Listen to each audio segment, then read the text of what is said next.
अरे भाजपाइयों, माफी तो आपको मांगनी चाहिए। 15 लाख के झूठे जुमले के लिए माफी मांगो, बढ़ती हुई महंगाई के लिए माफी मांगो, अच्छे दिन के झूठे वादों के लिए माफी मांगो, लोकतंत्र को कुचलने के लिए माफी मांगो, महंगाई के खिलाफ माफी मांगो, 400 का सिलेंडर 1100 रुपए करने के लिए माफी मांगो, 58 रुपए का पेट्रोल 100 रुपए का करने के लिए माफी मांगो, हिंदू को मुसलमान से लड़ाने के लिए माफी मांगो, सिख को ईसाई से लड़ाने के लिए माफी मांगो।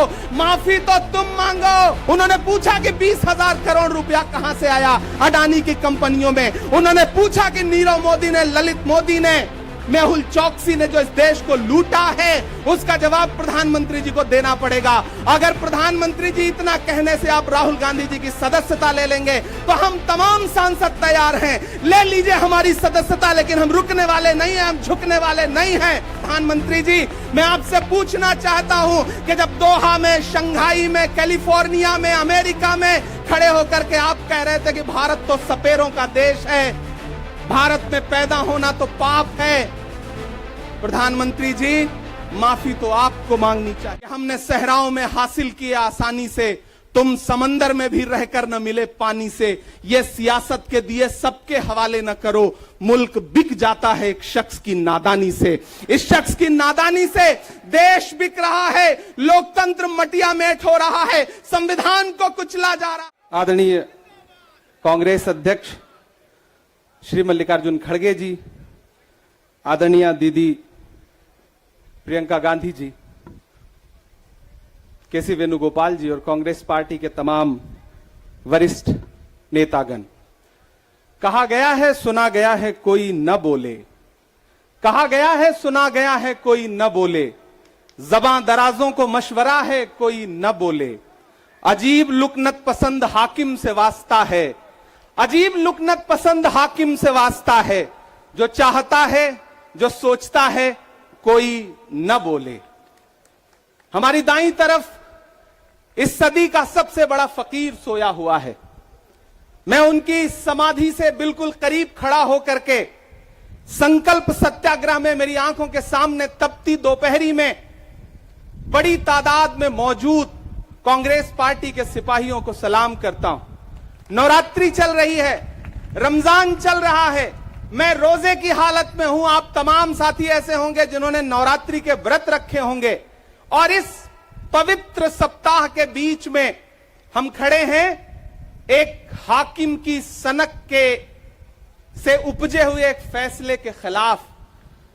दोस्तों, भारत के लोकतंत्र के लिए एक मुश्किल लम्हा है ये।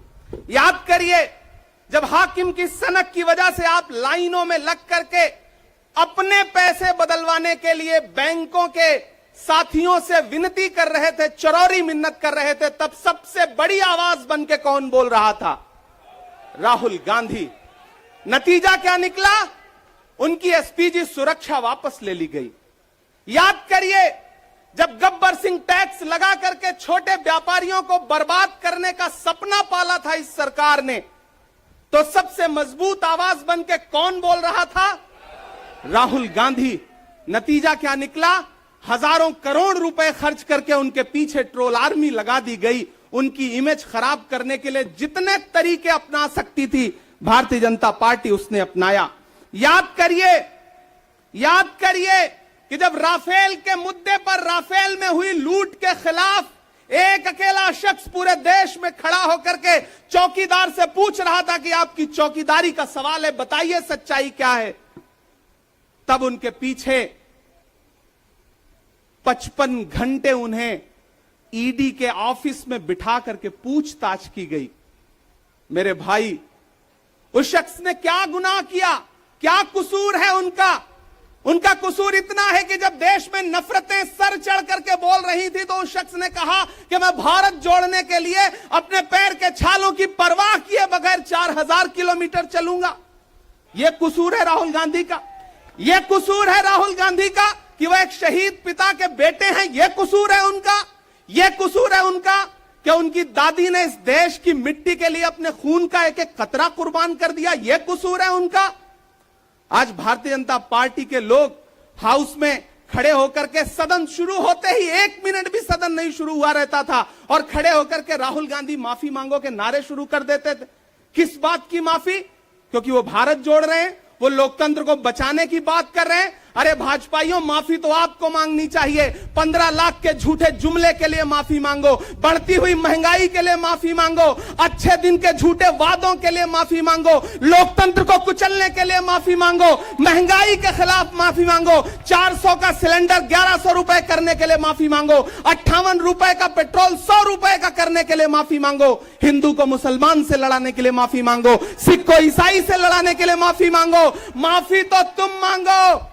और अगर तुम ये कहते हो कि राहुल गांधी ने विदेश में जाकर के भारत का अपमान किया, तो प्रधानमंत्री जी, मैं आपसे पूछना चाहता हूं कि जब दोहा में, शंघाई में, कैलिफोर्निया में, अमेरिका में खड़े होकर के आप कह रहे थे कि भारत तो सपेरों का देश है, भारत में पैदा होना तो पाप है, प्रधानमंत्री जी, माफी तो आपको मांगनी चाहिए। मैं आज प्रियंका दीदी को सुन रहा था, मेरी आंखों में आंसू थे उनका भाषण सुन करके। पिछले कुछ हफ्तों में 2 बार मेरी पलकें नम हुई। पहली बार तब हुई जब हम संसद भवन से तमाम सांसद निकल रहे थे और एकाएक हमने सीपीपी ऑफिस में देखा कि राहुल गांधी जी को 2 साल की सजा दे दी गई।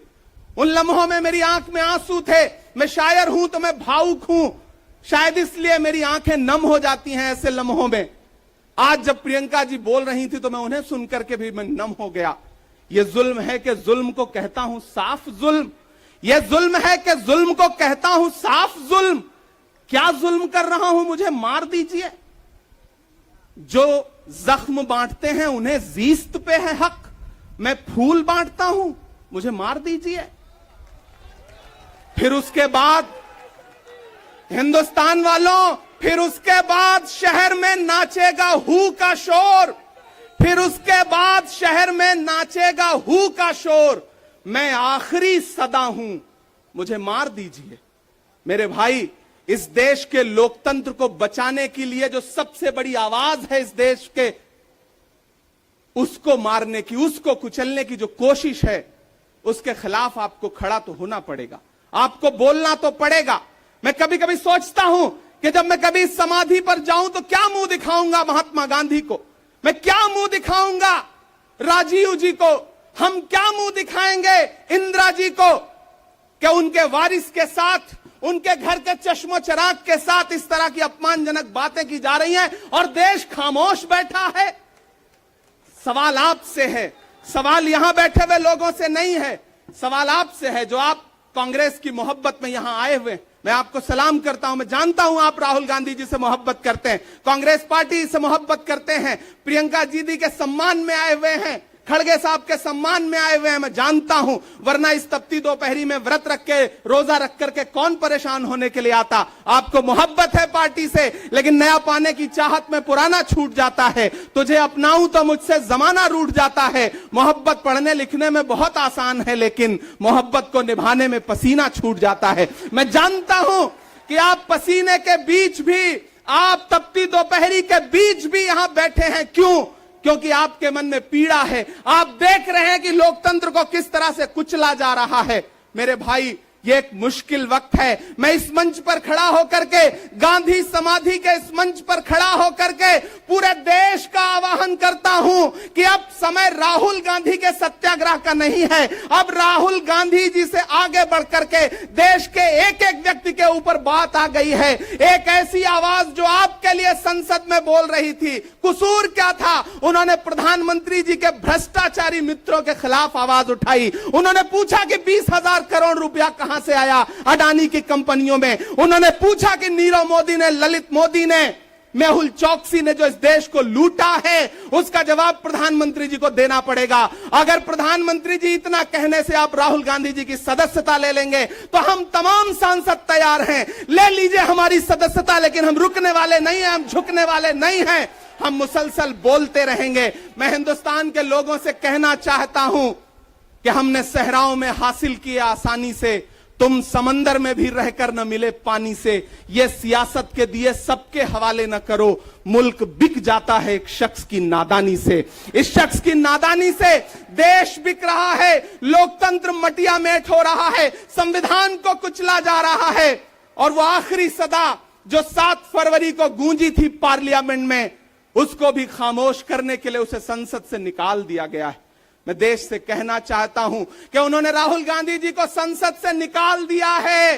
देश सुने इस बात को कि नरेंद्र मोदी जी और उनकी सरकार ने साम दाम दंड भेद इस्तेमाल करके राहुल गांधी को संसद से निकाल दिया है। अब देश के ऊपर फैसला है, उन्होंने संसद से निकाला है। देश के लोगों, राहुल गांधी को अपने दिल में रखो, अपने दिल में बिठाओ, निकलो पूरे देश में, करो सत्याग्रह। देखते हैं इस हुकूमत की तानाशाही में कितनी ताकत है। अगर कांग्रेस का एक एक कार्यकर्ता जो अपने घरों पर कहीं बैठा हुआ है, मैं उससे भी आह्वान कर रहा हूं कि राहुल गांधी से बढ़कर के ये मसला इस देश के लोकतंत्र तक आ गया है, इसे बचाइए।